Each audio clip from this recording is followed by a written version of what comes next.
Good morning. It's 8:26 a.m. on Saturday, September 19th, 2015. I'm Christiana Ellis and I just got up. This is 5 more minutes. So I had a long day yesterday, both with work and then just coincidentally, traffic was the worst I've ever seen it on the Boston Turnpike yesterday, and my normally 35-minute commute took 2 hours. I actually am still feeling a little bit crazy. I'm going to have to be working some over the weekend again, and stuff is going on. And so I feel like I haven't had time to put into the apartment research that I need to be doing, and I'm just feeling kind of stressed. Not in any world-ending way, but in a way that just makes me feel a little bit manic and exhausted simultaneously, which is an interesting feeling. Um, okay. One of the things that had occurred to me to talk about today is not related to any of that, but just an ongoing pet peeve of mine, which is the whole idea that you shouldn't use your cell phone while refilling gas because it might cause a static electricity shock and then an explosion, which is all nonsense. And it is nonsense that is perpetuated by dumb people doing cover your ass things like the gas stations putting a label on there to say don't use your cell phone or turn cell phone off or leave it in the car.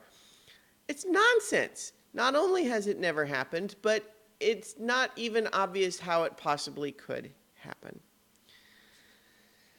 Snopes calls it false, not undetermined or a mixture, but false.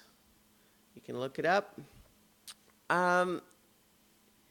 Just think about it though. When was the last time you ever got a static electric shock on your cell phone? I will bet you it has never happened.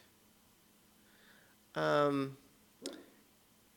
any case, it's not to say that there isn't a risk or some risk of static electric shock or static electricity causing a fire.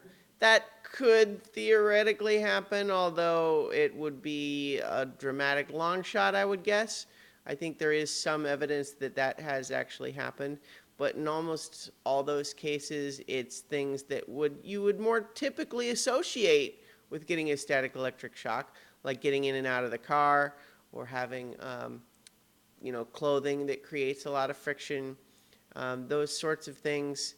Your cell phone, which you carry on you and is in your hand, what is going to make this do a static electric shock that you wouldn't do anyway?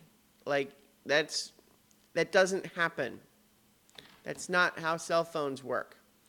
It bugs me about the same as the whole thing, thankfully, that's starting to fade of, oh, you can't use your cell phone in a plane because it might affect the instruments. Nonsense. It's not in a modern plane. Thankfully, that's starting to fade. That's only during landing and takeoff. And I don't know. I mean,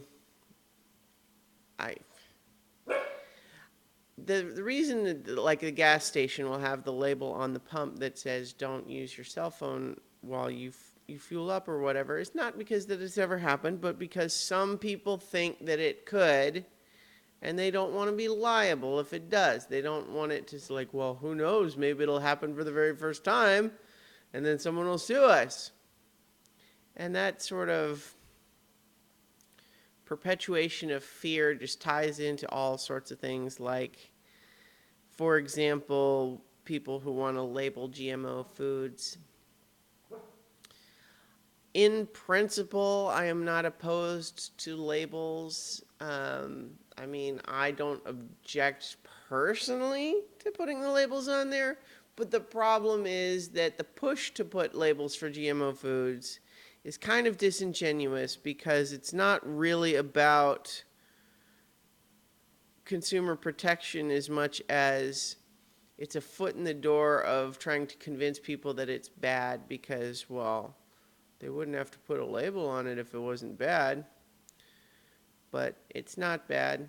And so, I don't know. I'm feeling weirdly ornery today and political. Maybe it's because I have to work so much and I'm stressed out.